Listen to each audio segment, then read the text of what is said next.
to Gaza. That was more than 3 years ago, and since then it's grown. All thanks to you, George. Thank you very much.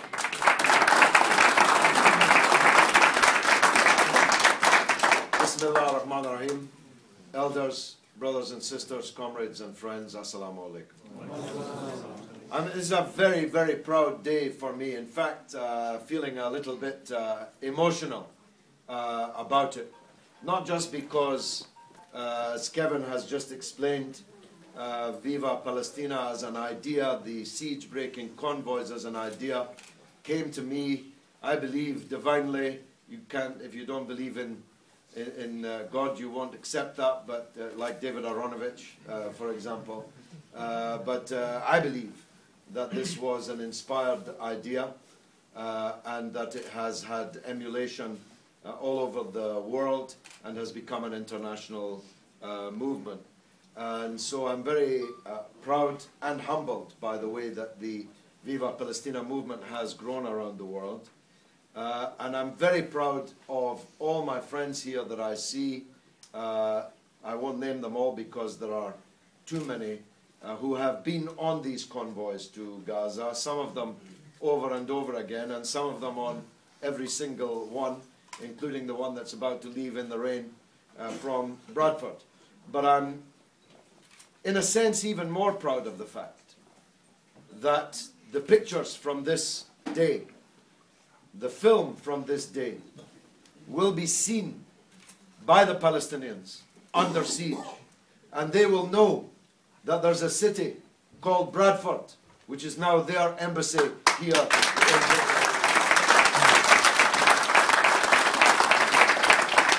And in a way, you know, already in just a couple of weeks we have several domestic, you might call them, several Bradford achievements.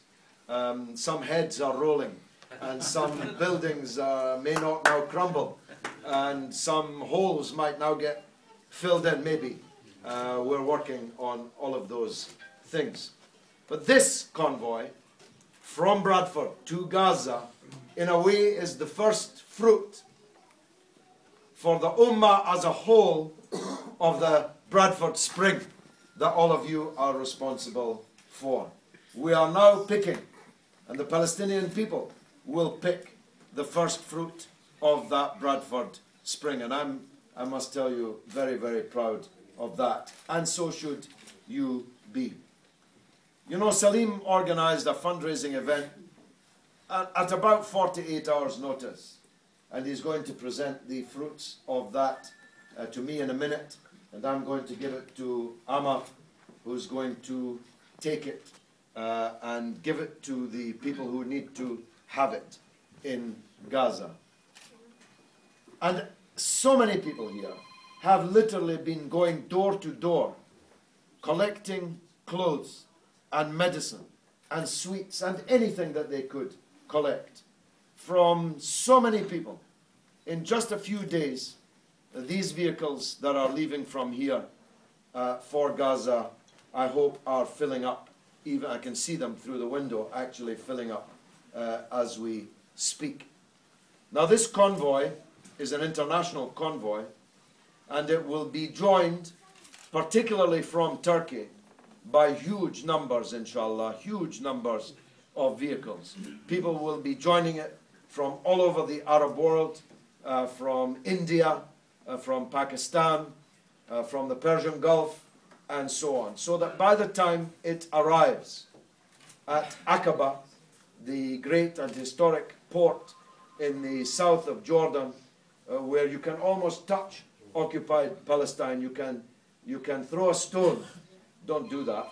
You can throw a stone from Aqaba to land on the soil of Palestine.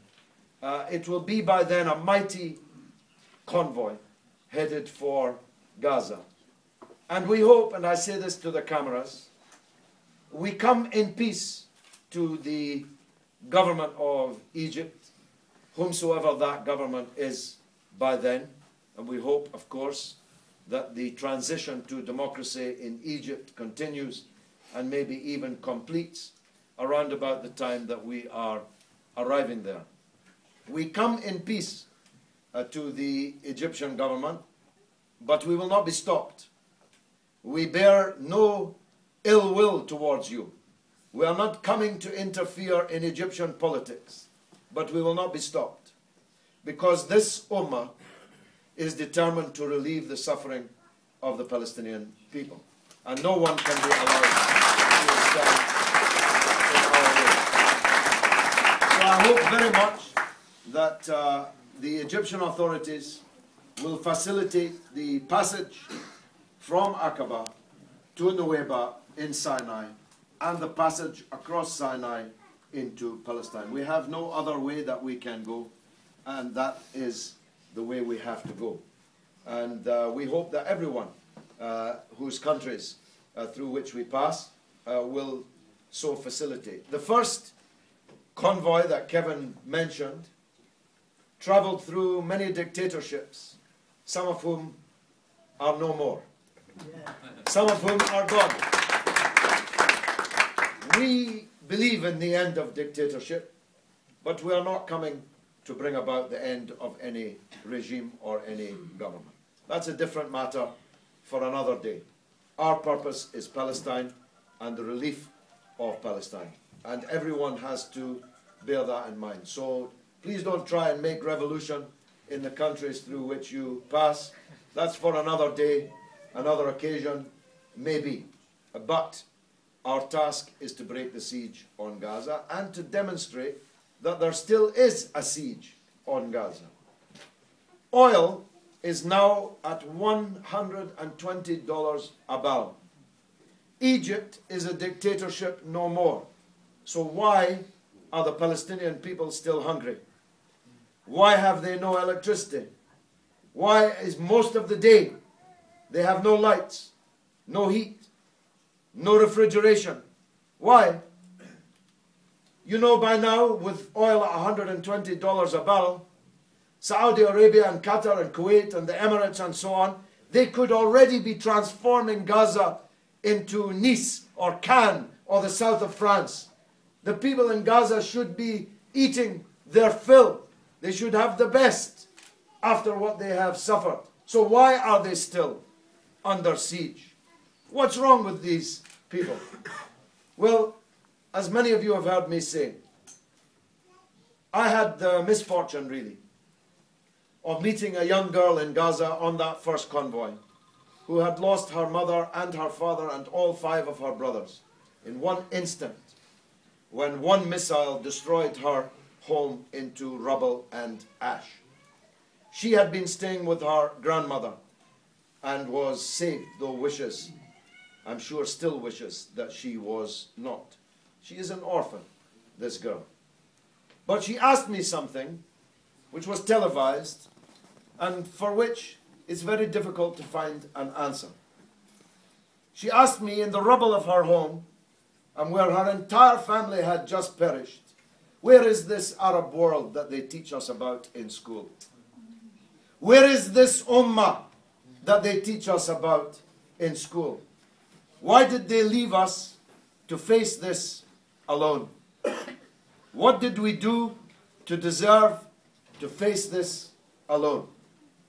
She repeated it twice, but the second time to my back, because I couldn't look at her face without crying at her words. Well, you are the ummah. I don't think you want to leave her alone. I don't think you want to leave the Palestinian people alone. The leaders, the kings, the presidents, they have to answer for what they did one day. What they did and what they didn't do. So do we. We have to answer for what we did and what we didn't do. So make dua for this convoy. Give what you can, even in these last moments, for this convoy. Put your heart and soul into this cavalcade that we're about to send off this convoy with. Show the Palestinian people and the others who are abandoning and deserting them. Show them that the kings might not care about Palestine, but Bradford will always care about Palestine. So, at this stage, I think, I'll ask, with your permission, Kevin, I'll ask Brother Salim to come forward with the financial presentation from the hastily arranged fundraising effort, which when I attended, if they told me that it had raised £500, I'd have been pleased with that. But in fact, it raised £5,530.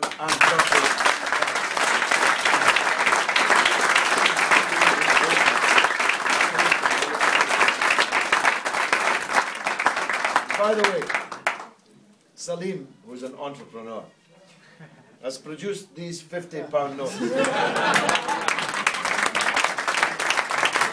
It's from the Bank of Respect. I promise not to pay the bearer on demand £50, but you could buy them from Salim to add to this financial total that we're taking with us. I can't thank you enough. Can I kiss you? I can't thank you enough. And by the way, every single convoy that has ever gone to Gaza has gone with this man's financial and other assistance. And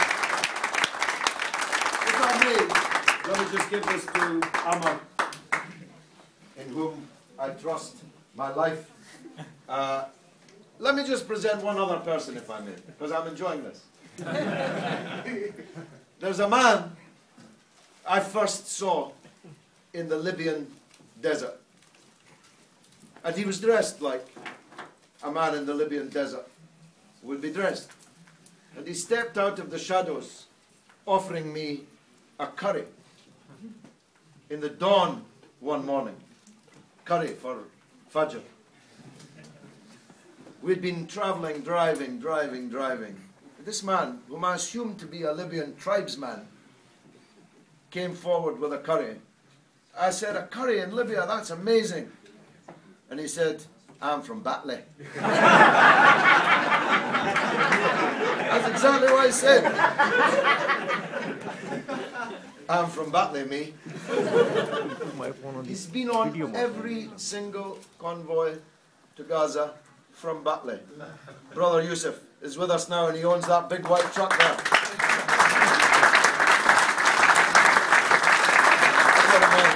One of my neighbors. Honestly, they'll build a statue to Yusuf and Batley in Gaza one day, inshallah. It's really an amazing thing. You see, we have many problems here. And I dare say in Batley also. We'll be coming there soon, by the way. And it would be easy for you to say, either, actually, we're just going to look after our own little patch here, if you don't mind.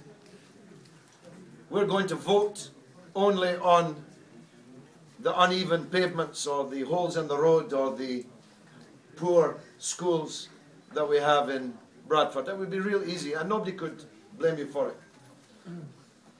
Or it would be easy for you to say, actually, we're originally from Pakistan, which has a lot of problems, you know, so if you don't mind, we'll look after our own patch here, and that, what we have to spare, we will expend our energies and our efforts and our money in Pakistan.